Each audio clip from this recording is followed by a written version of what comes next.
ಏನಿಲ್ಲ, ನಾನು ದರ್ಶನ್ ಸರ್ನ ಮೊದಲೇ ಸಿನಿಮಾದಿಂದ ಜೊತೆಗೆ ಟ್ರಾವೆಲ್ ಮಾಡ್ಕೊಂಡು ಬಂದಂಥವ್ನು ನಾನು. ಸೊ ನನಗೂ ಅದೊಂದು ಆಸೆ ಇತ್ತು, ದರ್ಶನ್ ಸರ್ ಏನಾದರೂ ಬೇರೆ ಪ್ರಯತ್ನ ಪಡಬೇಕು ಅವ್ರನ್ನ ಇಟ್ಕೊಂಡು ಅಂತ. ಸೊ ನನಗೊಂದು ಅವಕಾಶ ಸಿಕ್ತು, ಜಡೇಶ್ ಜೊತೆ ಮಾತಾಡ್ಬೇಕಾದ್ರೆ ಆ ಥರದೊಂದು ಕಥೆ ಎಳೆ ಸಿಕ್ತು. ಸರಿ ಆಯಿತು, ಇದ್ರ ಮೇಲೆ ಪ್ರಯತ್ನ ಪಟ್ಟು ನೋಡೋಣ, ಹೇಳಿ ನೋಡೋಣ ಸಾರಿಗೆ ಒಪ್ಕೋತಾರ ಅಂತ ಅಂದ್ಬಿಟ್ಟು ಅಂತ.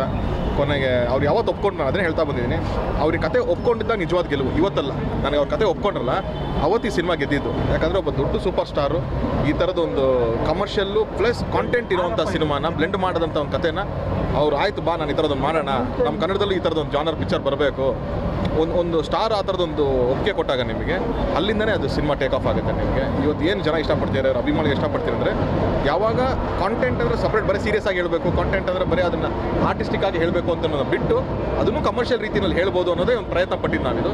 ಸೊ ಇದು ಇವತ್ತು ಗೆದ್ದಿರೋದಕ್ಕೆ ಏನಾಗುತ್ತೆ, ಇನ್ನೊಂದಷ್ಟು ಹೊಸ ತಂಡಗಳಿಗೆ ಅದು ಹುಮ್ಮಸ್ ಬರುತ್ತೆ. ಈ ಜಾನರ್ ಮಾಡೋಣ, ನಮ್ಮ ಮಣ್ಣಿನ ಕಥೆಗಳನ್ನ ಮಾಡೋಣ, ನಾವು ಅದನ್ನೇ ಅದರ್ ಲ್ಯಾಂಗ್ವೇಜಸಲ್ಲಿ ನೋಡ್ತಾ ಇರ್ತೀವಿ, ಅಲ್ಲಿ ಮಾಡ್ತೀರಾ ಇಲ್ಲಿ ಮಾಡ್ತೀರಾ ಅಂತ ಅಂದ್ಬಿಟ್ಟು. ಬಹುಶಃ ಅದನ್ನು ನಮ್ಮಲ್ಲೂ ಇನ್ನೂ ಜಾಸ್ತಿ ಆಗುತ್ತೆ, ನಮ್ಮ ಮಣ್ಣಿನ ಕಥೆಗಳು ಇನ್ನೂ ಹುಟ್ಕೊಳ್ತಾ ಹೋಗುತ್ತೆ ಅಂತ ನನಗೆ ಅನ್ಸುತ್ತೆ.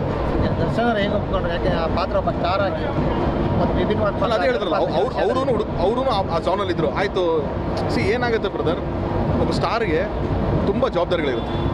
ಬರೀ ಅವ್ರಿಗೆ ಇಷ್ಟ ಆಗೋದಂತಲ್ಲ, ಒಂದು ಪ್ರೊಡ್ಯೂಸರ್ನ ನೋಡಬೇಕು, ಅವ್ರ ಅಭಿಮಾನಿ ವರ್ಗನ ನೋಡಬೇಕು, ಸೊ ಜನರನ್ನ ಎಲ್ಲನೂ ಬ್ಲೆಂಡ್ ಮಾಡಬೇಕು. ಯಾರೋ ಒಬ್ಬರಿಗೆ ಅದನ್ನು ಕನ್ವೆ ಮಾಡೋಕ್ಕೆ ಹೋಗಿ ಮಿಗ್ದವ್ರು ಡಿಸಪಾಯಿಂಟ್ ಆಗೋದ್ರು ಅಂತಂದರೆ ಅದು ಅವ್ರ ಮೇಲೆ ಒಂದು ತುಂಬ ದೊಡ್ಡ ಜವಾಬ್ದಾರಿ ಇರುತ್ತೆ. ಸೊ ಆ ಥರ ಇದ್ದವ್ರು ಕೂಡ ಅವ್ರು ಯೋಚನೆ ಮಾಡಿದ್ರು, ಆಯಿತು ಇದೊಂದು ನಾವು ಪ್ರಯತ್ನ ಪಡೋಣ. ಅದಕ್ಕೆ ಸರಿಯಾಗಿ ರಾಕ್ಲೈನ್ ವೆಂಕಟೇಶ್ ಸರ್ ಸಾಥ್ ಕೊಟ್ಟರು. ಆಯಿತು ಬಾ ದರ್ಶನ್ ಇರಲಿ, ನನ್ನ ಬ್ಯಾನರ್ಲಿ ಈ ಥರದ್ದು ಪ್ರಯತ್ನ ಆಗಲಿ ಅಂತ. ಸೊ ಈ ಥರದೊಂದು ಮನಸ್ಥಿತಿ ಬಂದಾಗ ನಿಮ್ಗೆ ಆಟೋಮೆಟಿಕ್ಲಿ ಈ ಥರದ್ದು ಸಿನಿಮಾ ಸೆನ್ಸಿಟಿವಿಟಿ ಜಾಸ್ತಿ ಇದೆ. ಸೊ ನೀವು ಬರೀಬೇಕಾದ್ರೆ ನಿಮ್ಗೆ ಎಷ್ಟು ಚಾಲೆಂಜಿಂಗ್ ಅನಿಸ್ತು ಪ್ರೆಸೆಂಟ್ ಮಾಡಬೇಕಾದ್ರೆ ಸೀರಿಯಸ್ನೆಲ್ಲ? ಏನಿಲ್ಲಮ್ಮ, ನಿಮಗೆ ಸತ್ಯಗಳು ಹೇಳಬೇಕಾದ್ರೆ ಅದಕ್ಕೇನು ಭಯ ಪಡೋಂಥದ್ದು ಅವಶ್ಯಕತೆ ಏನಿಲ್ಲ. ಆ್ಯಂಡ್ ಏನು ಅಂದರೆ ಏನು ಭಾಷೆ ಉಪಯೋಗಿಸ್ತೀವಿ, ಅದನ್ನು ಹೇಗೆ ಕನ್ವೆ ಮಾಡ್ತೀವಿ ಅನ್ನೋದನ್ನ ಆಗುತ್ತೆ. ನೀವು ಇವಾಗ ಯಾವುದೇ ವಿಷಯನ ತುಂಬ ನೆಗೆಟಿವ್ ಆಗಿ ಕೂಡ ಹೇಳ್ಬೋದು, ಅದನ್ನೇ ನೀಟಾಗಿ ಅದನ್ನು ಅರ್ಥ ಆಗೋ ರೀತಿಯಲ್ಲಿ ಕೂಡ ಹೇಳ್ಬೋದಾಗುತ್ತೆ. ಸೊ ಆ ನಿಟ್ಟಿನಲ್ಲಿ ನಾವು ತುಂಬ ಅದನ್ನು ನೀಟಾಗೆಲ್ಲ ತಿಳ್ಕೊಂಡು ಅದನ್ನು ಹೆಂಗೆ ಪೋರ್ಟ್ರೇ ಮಾಡಬೇಕು ಅದನ್ನು ನೋಡ್ಕೊಂಡೆ. ಈ ಒಂದೇ ಪಾತ್ರನ ಎರಡು ಶೇಡಲ್ಲಿ ಬ್ಲೆಂಡ್ ಮಾಡೋದು ನಿಮಗೆ ಎಷ್ಟು ಚಾಲೆಂಜ್ ಆಗಿದೆ? ನನಗೆ ಖಂಡಿತವಾಗ್ಲೂ ಅದು ಚಾಲೆಂಜಿಂಗ್ ಅನ್ನಿಲ್ಲ, ಒಂದು ಎಕ್ಸೈಟ್ಮೆಂಟ್ ಇತ್ತು. ಯಾಕಂದರೆ ದರ್ಶನ್ ಸರ್ 100% ಅದನ್ನು ಫುಲ್ ಆಫ್ ಮಾಡ್ತಾರೆ ಅಂತ ನಂಬಿಕೆ ನನಗಿತ್ತು. ಅವ್ರ ಅಭಿನಯ ಅವ್ರು ನಾನು ನೋಡ್ಕೊಂಬಂದಿದ್ದೀನಿ, ಅವ್ರಿಗೆ ಏನು ಗೆಟಪ್ ಹಾಕಿದ್ರು ಸೂಟ್ ಆಗುತ್ತೆ. ಆಮೇಲೆ ಅದು ತಕ್ಕಂಗೆ ಅವ್ರು ಹೋಮ್ ವರ್ಕ್ ಮಾಡ್ಕೊಂಡು ರೆಡಿ ಆಗಿಬಿಡ್ತಾರೆ, ನನಗೆ ಗೊತ್ತಿತ್ತಲ್ಲ. ಸೊ ಆ ನಿಟ್ಟಿನಲ್ಲಿ ನಾವು ಮುಂಚೆನೇ ಅವ್ರಿಗೆ ಪ್ರಿಪೇರ್ ಮಾಡಿ ವ್ಯವಸ್ಥೆ ಈ ಥರ ಇರುತ್ತೆ ಅಂತ ಹೇಳಿದಾಗ ಅವರು 100% ಅದಕ್ಕೆ ಏನೇನು ಎಫರ್ಟ್ ಹಾಕಬೇಕು ಅಷ್ಟು ಎಫರ್ಟ್ ಹಾಕಿ ಮಾಡಿದ್ರು. ಅದೇ ನಿಮ್ಗೆ ಟೋಟಲ್ ಲುಕ್ಕಿಂದ ಇರ್ಬೋದು, ಅವ್ರ ಬಾಡಿ ಲ್ಯಾಂಗ್ವೇಜಿಂದ ಇರ್ಬೋದು, ವಾಯ್ಸ್ ಡಬ್ಬಿಂಗಿಂದ ಇರ್ಬೋದು, ಆಮೇಲೆ ಬಾಡಿ ಅವ್ರು ಟೋನ್ ಡೌನ್ ಮಾಡ್ಕೊಂಡಿರ್ಬೋದು. ಆ ಯಂಗರ್ ಕ್ಯಾರೆಕ್ಟರ್ಗೆ ನೀವು ನೋಡಿದ್ರೆ ಅದು ಬೈಸಿಪ್ಸ್ ಇದೆಲ್ಲ ಅವ್ರಿಗೆ ಇಷ್ಟು ಪವರ್ಫುಲ್ಲಾಗಿ ಕಾಣಿಸ್ತಿರ್ತಾರೆ. ಈ ಇನ್ನೊಂದು ಕ್ಯಾರೆಕ್ಟರ್ ಬಂದ ತಕ್ಷಣ ಬಾಡಿ ಲೋ ಇರುತ್ತೆ.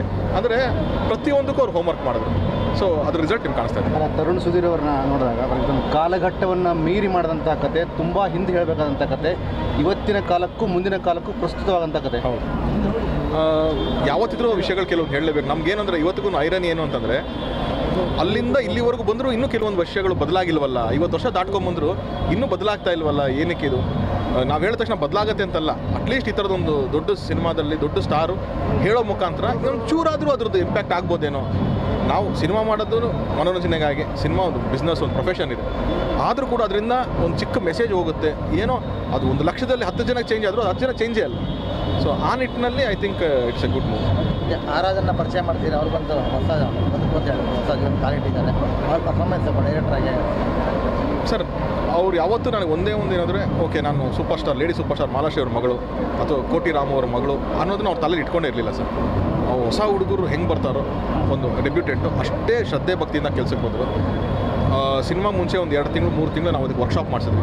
ಅದಕ್ಕೆ ಡೆಡಿಕೇಟೆಡ್ ಆಗಿ ತುಂಬ ಹಾರ್ಡ್ ವರ್ಕಿಂಗ್ ಹುಡುಗಿ ಸರಿನಾ. ಯಾವುದೂ ತಲೆಯಲ್ಲಿ ಹೆಡ್ವೇಟ್ಗಳಿರಲ್ಲ, ಈಗೋಗಳಿಲ್ಲ, ಏನಿಲ್ಲ. ಏನು ಹೇಳ್ತೀವೋ ಅದನ್ನು ಶ್ರದ್ಧೆಯಿಂದ ಕಲಿತಾರೆ, ಕಷ್ಟಪಟ್ಟು ಮಾಡ್ತಾರೆ. ಆಮೇಲೆ ತುಂಬ ಚೆನ್ನಾಗಿ ಪ್ರಿಪೇರ್ ಆಗಿದ್ದಾರೆ ಅವರು. ಸಿನಿಮಾ ಕರ್ಕೊಂಬರ್ಬೇಕು ಅನ್ನೋ ಮುಂಚೆನೇ ಒಂದು 2 ವರ್ಷದಿಂದ ಅವ್ರನ್ನ ಪ್ರಿಪ್ರೇಷನ್ ಮಾಡಿ, ಅವ್ರಿಗೆ ಆ್ಯಕ್ಟಿಂಗ್ ಕ್ಲಾಸಸ್ಗಳನ್ನ ಕಲಿಸಿ, ಡ್ಯಾನ್ಸ್ನ ಕಲಿಸಿ ಎಲ್ಲ ರೆಡಿ ಇದ್ದಾರೆ ಅವರು. ಸೊ ನೀವು ಏನು ಕೊಟ್ಟರು ನೀಟಾಗಿ ಅದನ್ನು ತೊಗೊಂಬಂದು ಪೋರ್ಟ್ರೇ ಮಾಡಿದ್ರು. ಸೊ ಇವತ್ತೇನು ಪರ್ಫಾರ್ಮೆನ್ಸ್ ಕಾಣಿಸ್ತಾ ಇದೆ, ಸೊ ಅದಷ್ಟು ಆ ಹುಡುಗಿದು ಶ್ರಮ ಸರ್. ದರ್ಶನ್ ಪಿಕ್ಚರ್ ನೋಡಿದ್ದಾರೆ ಎಲ್ಲ ಅಂದರೆ ನಾವು ಈ ಸಿನಿಮಾ ಫಸ್ಟ್ ನೋಡಿದ್ರೆ ರಾಕ್ಲೈನ್ ಸರ್, ದರ್ಶನ್ ಸರ್. ಅಂದರೆ ಅವಾಗಿನ್ನ ರೀ ರೆಕಾರ್ಡಿಂಗ್ ಅಂತ ಇರಲಿಲ್ಲ, ಎಡಿಟಿಂಗಲ್ಲಿ ನೋಡಿರ್ತೀವಿ ಫಸ್ಟು.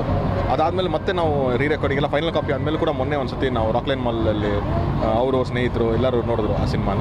ಸೊ ನೋಡಿದರೆ ಮೊದಲಿಂದ ಎಲ್ಲ ಅವ್ರಿಗಷ್ಟೇ ಅಲ್ಲ, ಇಡೀ ತಂಡಕ್ಕೆ ಈ ಸಿನಿಮಾ ಮೇಲೆ ಕಾನ್ಫಿಡೆನ್ಸ್ ಇತ್ತು. ಈ ಸಿನಿಮಾ ಇಷ್ಟು ಚೆನ್ನಾಗಿ ಆಗೇ ಆಗುತ್ತೆ, ಇದೊಂದು ಒಳ್ಳೆ ಪ್ರಯತ್ನ ಆಗೇ ಆಗುತ್ತೆ ಅಂತ ಇಡೀ ತಂಡಕ್ಕೆ ಕಾನ್ಫಿಡೆನ್ಸ್ ಇತ್ತು. ಈ ಒಂದು ಸಡಗರ ರಾತ್ರಿಯಿಂದ ಶುರುವಾಗಿದೆ, ಫೀಡ್ಬ್ಯಾಕ್ ತುಂಬ ಪಾಸಿಟಿವ್ ಆಗಿದೆ ಸರ್. ಅಂದರೆ ನಾನು ರಾಬರ್ಟ್ ಮಾಡಿದ್ದೀನಿ, ಈ ಥರ ಒಂದು ಎಕ್ಸ್ಪೀರಿಯನ್ಸ್ ಮಾಡಿದ್ದೀನಿ. ಅವಾಗೂ ಬೆಳಗ್ಗೆ ಅರ್ಲಿ ಮಾರ್ನಿಂಗ್ ಶೋಸ್ಗಳಿತ್ತು, 12 ರಿಯಾಲಿಟಿ ಶೋ ಎಲ್ಲ ಇರಲಿಲ್ಲ, ಅರ್ಲಿ ಮಾರ್ನಿಂಗ್ ಶೋಸ್ಗಳಿತ್ತು.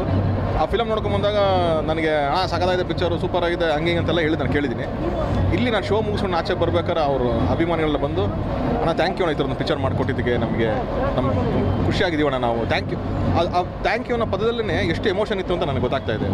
ಸೊ ಆ ನಿಟ್ಟಿನಲ್ಲಿ ನನಗೆ ನಾನು ಅವ್ರುಗಳಿಗೆ ಥ್ಯಾಂಕ್ಸ್ ಹೇಳಬೇಕು, ಈ ದೊಡ್ಡ ಸಕ್ಸಸ್ ಕೊಟ್ಟಿದ್ದಕ್ಕೆ ಅವರಿಗೆ ದರ್ಶನ್ ಸರಿಗೆ ಥ್ಯಾಂಕ್ಸ್ ಹೇಳಬೇಕು. ಅದು